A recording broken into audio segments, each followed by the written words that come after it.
So if you have your outline, we are now going to outline number 4 to explore themes from the Gospel of Luke as a universal gospel, especially for the disadvantaged.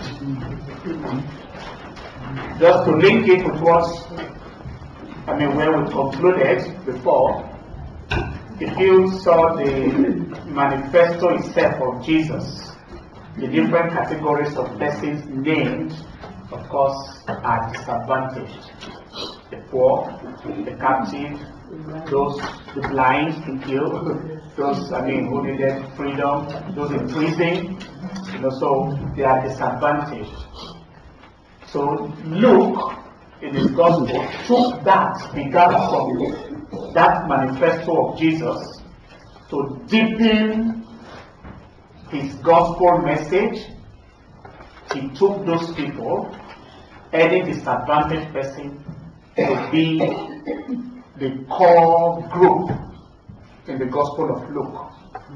And the people of such background become, as it were, the main target, the main focus that the ministry of Jesus is directed towards liberating. So, and also put in your mind the very last statement we looked at, the boldness of Jesus to his own people, to Israel, to the Jews, was now that you are rejecting me. Hey, though he didn't say it explicitly, but it now becomes mission to the universal. It's no longer restricted. I came for you, you did this to me, because you knew me so well, you are rejecting my message, come on. I'm taking God's message now to the ends of the world. That is the intention of Luke. And how did Luke do that? Let's look at the first passage. Luke's gospel. Each gospel begins with a very key introduction. And at the introduction of each gospel, it tells you where that particular evangelist is going. For instance, if you look at the Gospel of Mark, Mark began by saying the good news of Jesus Christ, the Son of God. They call that Christology. Mark is going to look at Jesus as the Son of God. And if you look at John, the beginning of John's Gospel says, in the beginning was the Word, and the Word was with God, and the Word was God. So Jesus existed with God from eternity. That's the message for John. Then for Luke, which is what we are looking at, see how he began. Since many have undertaken to set down an orderly account of the events that have been fulfilled among us, just as they were handed on to us by those who from the beginning were eyewitnesses and servants of the word, I too, that is Luke, remember Luke was not even one of the 12, I too decided, after investigating everything carefully from the very start, to write an orderly account for you, most excellent Theophilus. Who is Theophilus? Oh, bless you. Sister already knows where I'm going. Good. Excellent Theophilus. So that you may know the truth concerning the things about which you have been instructed. This may sound, each time I say this, if I teach my students over the years, I always get one or two persons who react with a shock. But I hope we don't have that. Even if you do, let it be a good shock that will ginger you up to appreciate God's word for what it is. So what Luke is saying here, Theophilus, we are not saying it's not the name of somebody. Maybe there was somebody who lived who was Theophilus. But what Luke is saying here is to capture where he ended in the manifesto of Jesus. Remember I talked about the Anowin. All the people who have been disadvantaged, who have suffered, who are suffering, who are particular friends of God. as sister just mentioned, friends of God. So Theophilos comes from two Greek words. Theos is God. Philos is friend, lover, friend of God. So that Theophilos captures all the unaware that Jesus emphasized in his manifesto. The poor, the lonely, the deprived, and we can add our own list. So the Gospel of Luke is for them. It's for them. And that continues the mission of Jesus. So take note of that. Friend of God. Those who suffer, those who have faith in God. It's no longer an exclusive. It's no longer restricted to Israel. It's no longer restricted to the Jews. It's now open, particularly to Theophilus, friends, lovers, anyone who is open to God, especially those who are disadvantaged. So that is the mission of Luke, and that's what makes Luke's gospel unique. Now let's go. Now we're now going to begin to explore who are these Theophilos, who are these specially chosen people, those who are neglected and who are disadvantaged. The first group are the Samaritans. Of course, we know, if you don't know before, at least we know now, Jews and Samaritans are perpetual enemies, unfortunately. Jews don't see Samaritans. And that is why you remember when Jesus met the Samaritan woman at the well. The woman got a shock of her life. Oh my God, you a Samaritan asking me to give you a drink. Why? I mean, where is that coming from? You know, because of that perpetual enemies that they found themselves to be. So they are disadvantaged. They are not regarded. They have no voice, as it were. They are second-class citizens, if you want to put it that way. But for Jesus, the Messiah, they are part of the unknown. He has come to restore them. And to heighten the enmity between Jews and Samaritans, just look at this example. Luke 9:54 to 55. This was James and John, the sons of Zebedee. Scripture describes them as the sons of thunder, because human weakness abound. They can be very wild and furious in anger when they talk, and they showed it here. When the disciples James and John saw it, they said, Lord, do you want us to command fire? Another version will say fire and brimstone to come down from heaven and consume them. Who are them? The Samaritans. They were passing through a Samaritan district, and they said that enmity came forward again. This is coming from James and John. Let's consume them. They are not meant to live. Who are they to us? But he turned and he rebuked them. Not at all. They are my special friends. They are my special people. I came for them. So how did Samaritans now function in Luke's gospel? Let's see. A good Samaritan. We know I want to give only in Luke's gospel. So Jesus, to begin to correct all of that idea about the hatred, about the enmity, he started using Samaritans to teach lasting, valuable lessons. And we have the good Samaritan, which is value for the whole world. This is now coming in scripture. And we know the story of the good Samaritan. Just look at the picture. Let us speak to you. Then let's read. The good Samaritan, somebody is on the ground. It's not a Galilean. It's not a Jew. It's not a disciple. It's not even the apostle that is rendering the charity and help. Jesus wanted to teach a lesson on goodness, on charity, on hospitality, and to correct all of that enmity, and because they are looked down upon, he used somebody of insignificant status, somebody who have no name, a Samaritan. So let's read the text. But a Samaritan, while traveling, came near him And when he saw him, he was moved with pity. He went to him and bandaged his wounds, having poured oil and wine on them. Then he put him on his own animal, brought him to an inn, and took care of him.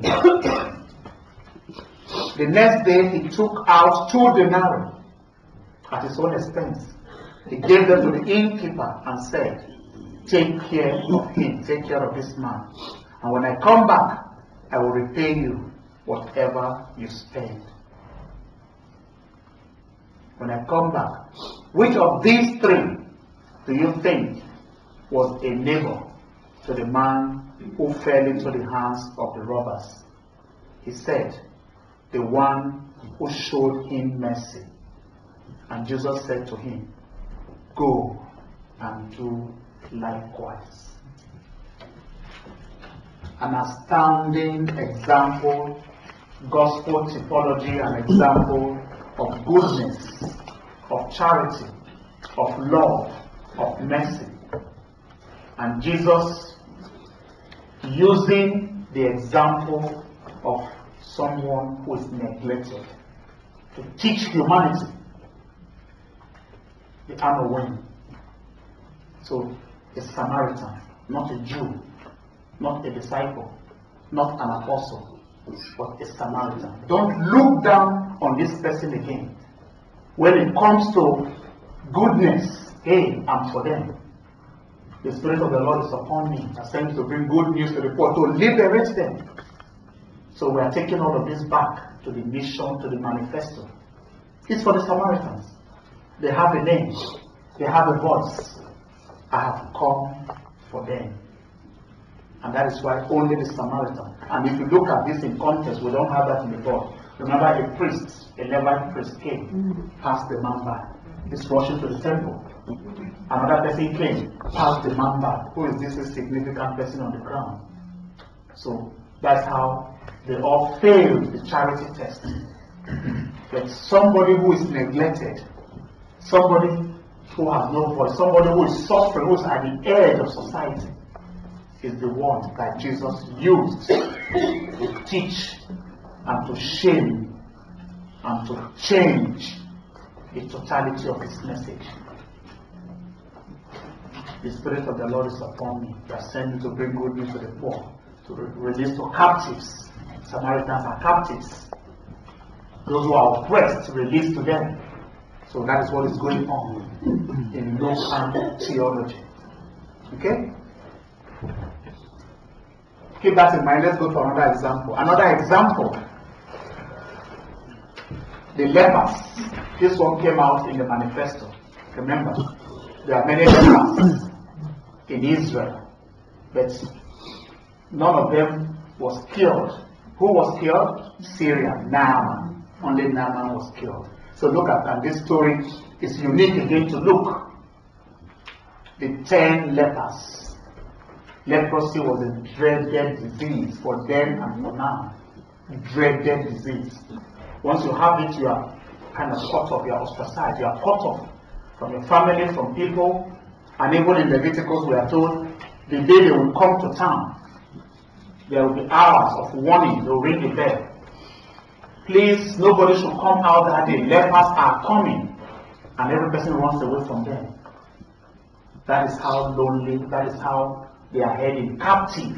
That is how oppressed the sickness makes them. So, again, the manifesto. Lepers are key because they are isolated, because the sickness kills them. And Jesus now talks about the story of the 10 lepers. Now let's see how. On the way to Jerusalem, Jesus was going through the region between Samaria and Galilee. As he entered a village, 10 lepers, then Samaria and Galilee. So Samaritan, you know. As he entered the village, 10 lepers approached him, keeping their distance. They were not wanted. They knew nobody would welcome them. And they called out, saying, "Jesus, Master, have mercy on us." When he saw them, he said to them, "Go and show yourself to the priest." We are not told he particularly touched them. And as they went, they were made clean. Then one of them, when he saw that he was healed, turned back, praising God with a loud voice. He prostrated himself at Jesus' feet, and thanked him. And he was a Samaritan. See, that's right. He wasn't a Jew. He wasn't a Galilean. He wasn't somebody of high status. The Spirit of the Lord is upon me. I sent me to bring good news to the poor, to set captives free. Those who have no name, those are the veg. And Jesus said, "We're not 10 made clean, but the other 9, where are they? The other 9, where are they?" Was none of them found to return and give praise to God except this foreigner? He made it clear. A foreigner. When it comes to gratitude, when it comes to giving thanks genuinely, the manifesto of Jesus. Who qualified for it? The foreigner, the foreign leper, the foreign leper. Not all the other people of big status. He came back, fell at the feet of Jesus. He said, "Get up, go." Was none of them found to return and give praise to the service foreigner? Then he said, "Get up, I will lost." Yes, for some reason, that part of my slide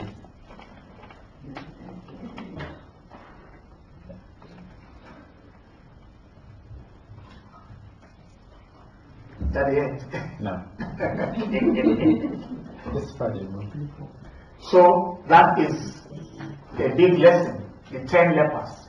And the message of that is, because it's a Samaritan, because it's neglected, because sickness inhibits them, and the one that came back to give thanks was a foreigner among them. And Jesus praised that foreign man, the leper, and where sets them free from captivity, from their oppression. Okay? Let's go ahead.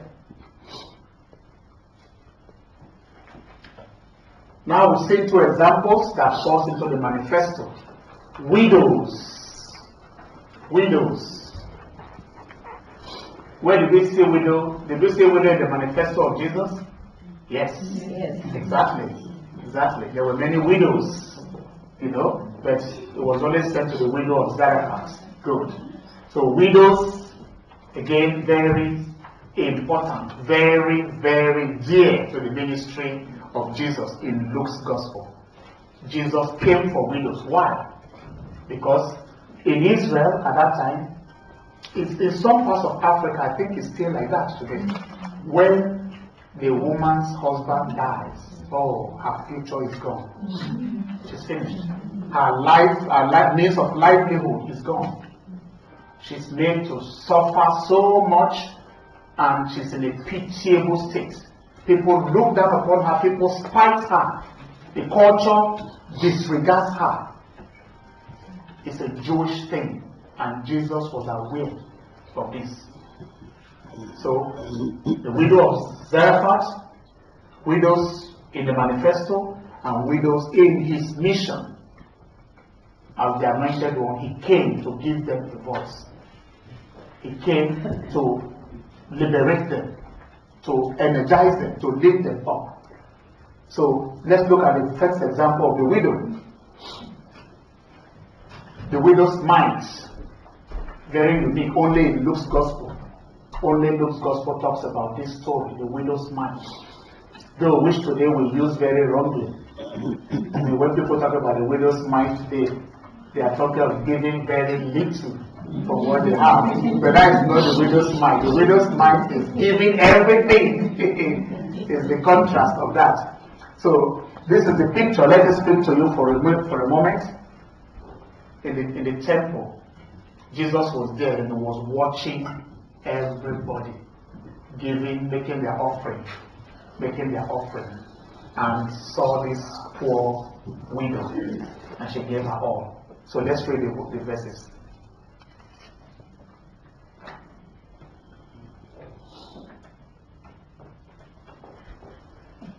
Are you trapped again? Okay. He looked up and saw rich people. Sorry. I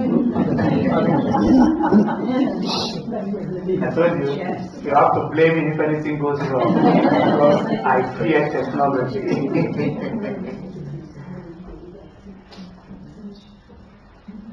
He looked up and saw rich people putting their gifts into the treasury. He also saw a poor widow put in 2 small copper coins. He said, "Truly I tell you, this poor widow has put in more than all of them. For all of them have contributed out of their abundance, but she, out of her poverty, has put in all she had to live on." Powerful words when it comes to giving, generosity as a gospel value. The unwilling, the one who is poor, the one who is deprived, the one who has every reason to hold back, not to give, is the one who gives.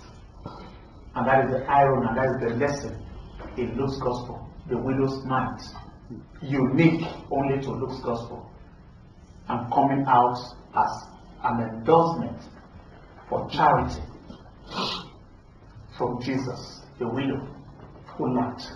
Okay, let's go on. Another example, widow. Again, someone who lacks, someone who is suffering. This time, the widow of Nain, a very beautiful story, told only again in Luke's gospel. So, as part of the manifesto, we are looking at to pin it down. The widow of Nain. Look at the picture. The picture is her only son. So she's, disadvantaged from 2 fronts. She lost her husband. So her life is shattered. Then, in that case, when your husband is gone, if you are a widow, you manage to have a son, that helps you to boost yourself. This woman, this poor widow, was disadvantaged under both ends. Her only son again, boom, is gone, taken by death. So she definitely falls as an unwilling, as somebody in captivity, hopeless situation. The manifesto of Jesus, capturing all of that. So let's read the words. Soon afterwards, he went to a town called Nain, and his disciples and a large group went with him. As he approached the gate of the town, a man who had died was being carried out. He was his mother's only son, and she was a widow. Double disadvantages. And with her was a large crowd from the town. When the Lord saw her, he had compassion for her and said to her, "Do not weep." Then he came forward and touched the bed, and the bearer stood still, and he said, "Young man, I say to you, rise." The dead man sat up and began to speak, and Jesus gave him back to his mother. And if you look at the different gospels, not all the time that you see Jesus perform miracles to raise dead people. No. But this is very unique in Luke, to emphasize that he is the God of compassion. He knows when the sorrow is really tight and hits you hard, and he decides to, in his own way, in his own will, when we pray, your will be done. Sometimes people will expect the miracles, it doesn't just come. But Jesus alone knows when the pain is really, really pinching, as it was for this poor widow. And he restored his son back. Fear seized all of them, and they glorified God, saying, "The great prophet has arisen among us, and God has looked favorably on his people." That triggered this awesome thing. Wow! The dead. It's one of the few instances, like I said. How come? But this time was more favorable, not like what we saw before. And I mean, is this not Joseph? Is this not? No. This word about him spread throughout Judea and all the surrounding country. The healing of the son of the widow of Nain. Another example of a widow. You see how widows feature very prominently in the mission of Jesus in Luke's gospel more than any other gospel. The persistent widow. Look at the picture. And this is about prayer. Jesus wanted to teach about prayer. What is the essential quality of prayer? You and I know how often we get discouraged. I've been praying for one thing, 1, 2, 3, 4. Oh my God, it's not hearing, and we tend to give up. But for prayer to be prayer, it has to be persistent, continuously. He hears, but he decides whatever he wants to do. And to teach that lesson, who did he use? A widow. Again, in the Gospel of Luke, a neglected one, a suffering one. And you can see the face, the scary face of the man in the picture. God said, oh my God, this enough. Very scary face. So let's look at the text. Then Jesus told them a parable about their need to pray always and not to lose heart. He said, in a certain city there was a judge who neither feared God nor had respect for people. Okay? In that city there was this poor widow who kept coming to him and saying, grant me justice against my opponent. For a while this judge refused. And later he said to himself, though I have no fear of God and no respect,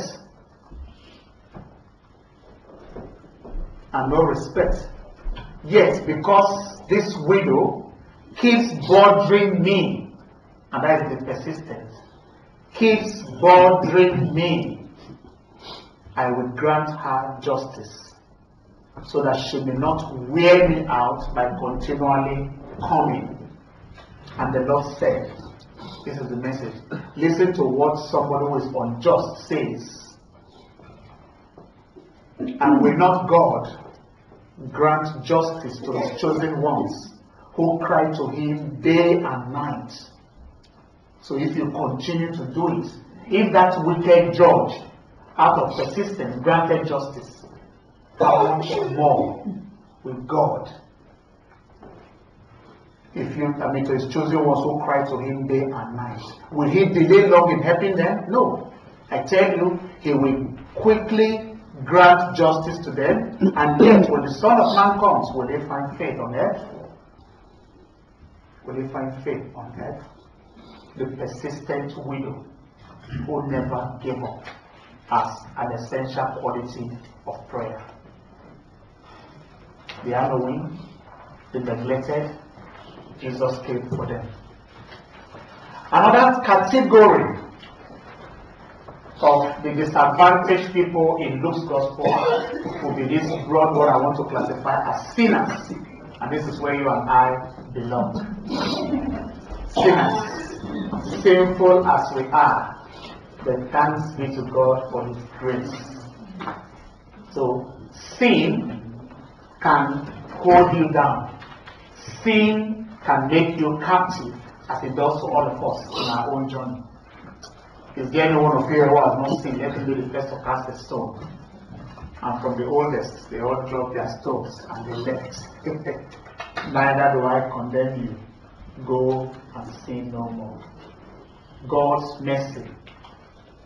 So sinners in the Gospel of Luke receive great attention as, again, the disadvantaged people.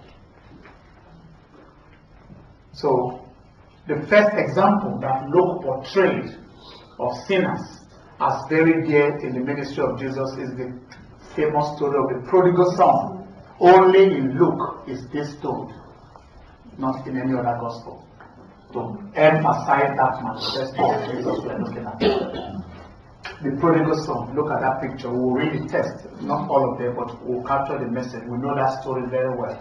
What strikes me about that picture is the coming back of his son. He's still covering his face with shame. You know, he's covering something like this. Oh man, how can I come back? And he knew what he did. His father was still alive. He wished his father to be dead. To die, to be dead. And he told him, please, give me a share of the estate that would have naturally come to me after your death.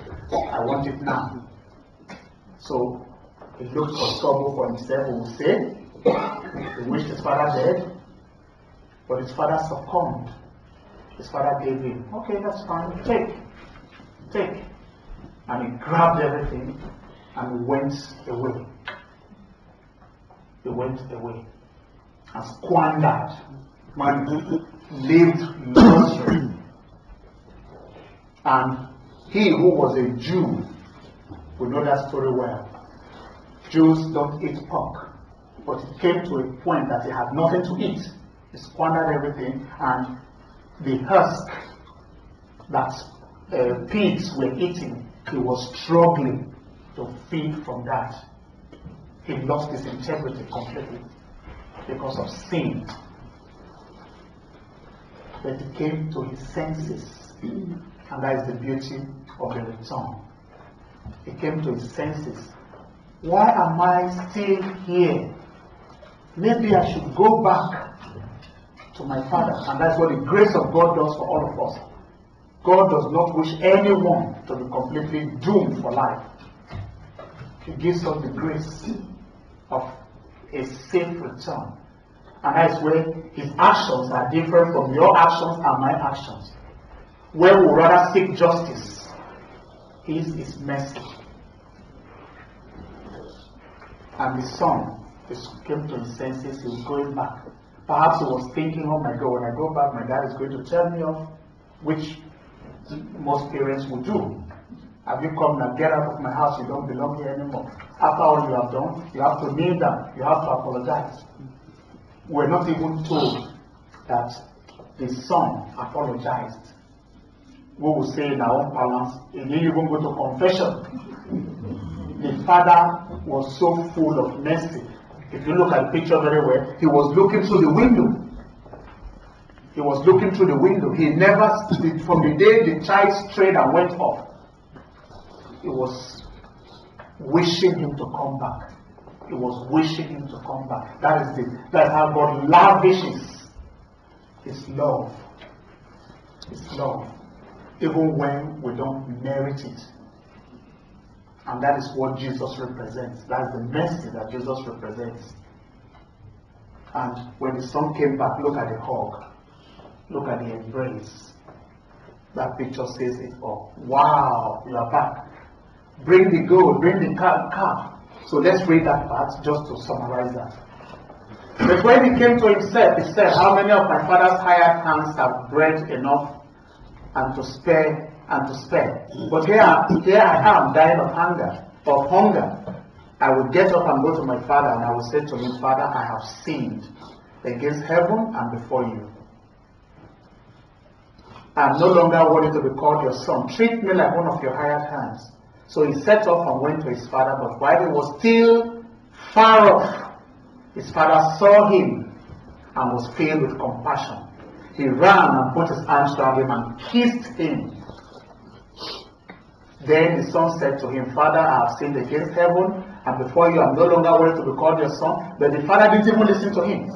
He said to his slaves, quickly, I'm not interested in what you are saying. Bring out a robe, the best one. Put it on him.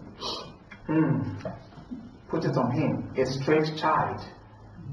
Where is the justice? Not human justice. Put a ring. Now that will make him a king. Reinstate him to what he lost. Put a ring on his finger. Put a sandals on his feet. All the actions. He was going further. He was going further. I'm not bothered. You are here. I'm only concerned with here and now. All the past is gone. and they fatted calf and killed it.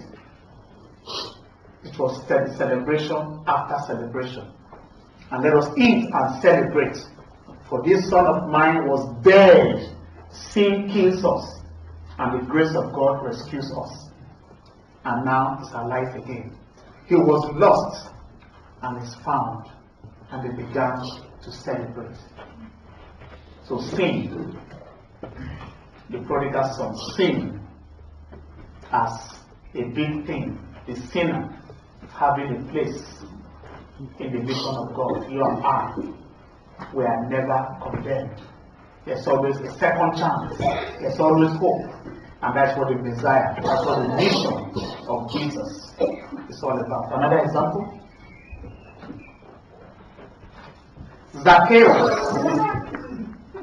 Zacchaeus, another story that is unique to Luke's gospel to portray the importance of the manifesto. Zacchaeus, look at that picture. Zacchaeus was a tax collector, and just to give you the background, a tax collector at the time of Jesus was somebody, I mean, even up to now, I'm sure those of you who pay tax, I'm sure you don't like the tax man. Because, I mean, each time you see the level, oh my God, there's a loss, that's your hard work going, But at the time of Jesus, it was even worse. They extorted money, they paid the authorities, and they filled their pockets. So it was like daylight robbery. They stole. Yeah, your hard-earned money. You fulfill your obligation and somebody else is taking it from you. So they were very notorious at the time of Jesus. But would Jesus condemn them? No. No matter how, it came for them. It's manifested. They are sinners. They are doing something wrong. He wants them to change. He wants to give them a long rope. He never says it's over with them. And that is why the Zacchaeus story is unique to portray this message. Before we read the Zacchaeus, again, was disadvantaged from two fronts. He was a short man. He was a short man, and he was a tax collector. And on that fateful day, so many people thronged and followed Jesus. But he knew he was a tax collector. By the time we read it, as you see, he distanced himself, isn't he? He went far away because perhaps he was thinking, these people will lynch me if they see me like, I'm taking money from them and I'm coming to, oh my God. So all of that must have been going through his mind. So he distanced himself away, so he went far away from the crowd, and the crowd was following Jesus. So his sinfulness detached and cut him away from the people, from the multitude, from the crowd that accompanied Jesus. But Jesus came for people like that. And we were told he even went ahead to climb a tree, perhaps because he was short, or perhaps because he was afraid. Let me be in my same heaven here, so that nobody can touch me. Let me just see what is going on. Let's see how the whole story changed. When Jesus was passing by, he wasn't interested in the righteous ones or the holy ones, as we claim sometimes. Sometimes, we are very quick in pointing hands. Oh, that man, oh, that woman, oh, with a bad name, oh. We do that consciously or unconsciously, we become judges. He wasn't interested in all those that followed him, that were running after him. Messiah came, no. His eyes went up the tree, and his grace of love and compassion caught up with someone who is cut off from the community, whose sins have led him to that debasement and detachment. So let's read the story just to capture what I've said. He entered Jericho and was passing through it. A man was there named Zacchaeus. He was a chief tax collector. It wasn't just a tax collector, it was a chief tax collector. That's even what he did. And he was very rich through stolen wealth. He was trying to see who Jesus was, but on account of the crowd, he could not because he was short in stature. Yeah, continue. So he ran ahead and climbed a sycamore tree to see him, because he was going to pass that way. When Jesus came to the place, he looked up and said to him, Zacchaeus, hurry, come down, come down. He wasn't interested in all the others, but I'm interested in you. As sinful as you are, I'm interested in you. Come down.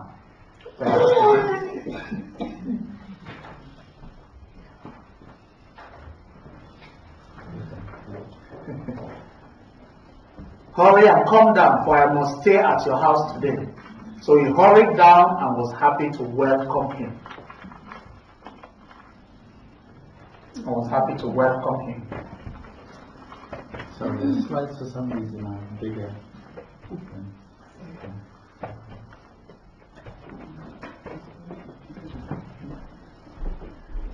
And all who saw it began to grumble, and he said, he has gone to be the guest of one who is a sinner. That's the counter reaction when the grace of God is working. I just mentioned it a while ago. We're pointing out we are judgmental. We judge ourselves. We know who is good. We take the position of God sometimes, which is wrong. He has gone to be the guest of one who is a sinner. Zacchaeus stood there and said to the Lord, look, half of my possessions, Lord, I will give to the poor. And if I have defrauded anyone of anything, I will pay back 4 times as much. Restitution. The grace of God touched him. His life was transformed. Beyond words, it was backed up with action. Beyond words. I will pay back 4 times. Jesus said to him, today, salvation has come to this house, because he too is the son of Abraham. For the Son of Man came to seek out and to save the lost. Today, Zacchaeus, you are cleansed. Remember the manifesto. Today, this scripture is being fulfilled as you hear. So the same today, salvation has come to your house. In the same way, in the manifesto today, this scripture is being fulfilled. So we tie them together in context. Okay? Any other example? The repentant thief. This is again about sinners. The repentant thief. We all know this story is only in the Gospel of Luke that we get the narration. Why? Because it's in line with his manifesto, as we are looking at. A thief. To steal is sinful. And this man waited until the very last moment. Some theologians also read some people saying, he stole heaven. He stole heaven. I'm sure some of you have heard that, But God's grace is never too late. So he did so many horrible things. He was stealing. We don't know how many people he stole from. But the story is, when Jesus was being crucified, we had these 2 thieves, one on the left, one on the right. And one of them was so silly, he was a criminal until the end. He was he was playing mockery of Jesus, mocking him. If you say you are the Son of God, why not save us? Save yourself. He was taunting and saying things not right to Jesus. And this other thief reprimanded him. Come on, you don't speak that way. What is happening to us, we deserve. So by that statement, the thief owned up. So the way, when the thing about conversion is, to be converted, you have to own up first. That's why it's a stage. If you don't own up to your sins, you cannot be saved, you cannot be converted. So he owned up. We deserve this. But as for this man, and backed it up with a kind word. As for this man, hey, there's nothing wrong with it. We deserve it, yes. Proper evaluation. But this man, no. And Jesus, whatever taught Jesus is mercy. He knew what he was doing. And he knew this man has converted. He said, wow, today you will be with me in paradise. I always love that. I mean, when we use it for session, Jesus, remember me when you come into your kingdom. Jesus, remember me when you come into your kingdom. It's the prayer of the thief. One of the criminals who were hanged there kept deriding him and saying, are you the Messiah? Save yourself and save us. That was not good. But the other rebuked him, saying, do you fear God, since you are under the same sentence of condemnation? And we indeed have been condemned justly, for we are getting what we deserve for our deeds. But this man has done nothing wrong. Then he said, Jesus, remember me when you come into your kingdom. Remember me. And of course Jesus replied, truly I tell you today, whatever sins you may have committed is now history. Whatever, goods you stole is now history. Even if you killed, it's now history. My grace is sufficient for you. You will be with me today in paradise. Heaven is yours.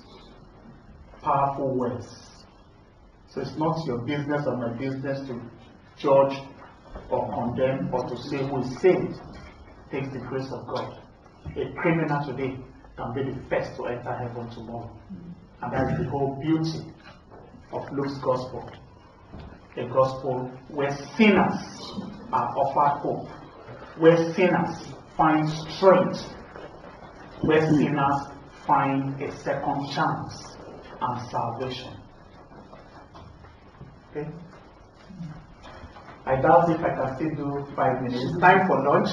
Women, as for what I will do, we are going to come back after lunch at 2 o'clock, right? So I will do another maybe 15-20 minutes to cap up.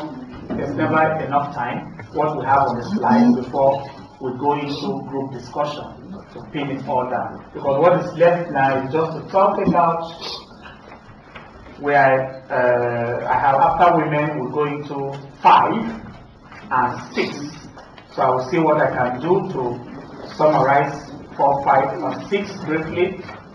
Would it be a good idea to come back at 1:45? That's where I'll be fine. We'll have an hour and a quarter. Good. If we don't know, we can come back at 4:42. 1:45. I think that's a good idea. Do you agree to that? Yes. Thank you.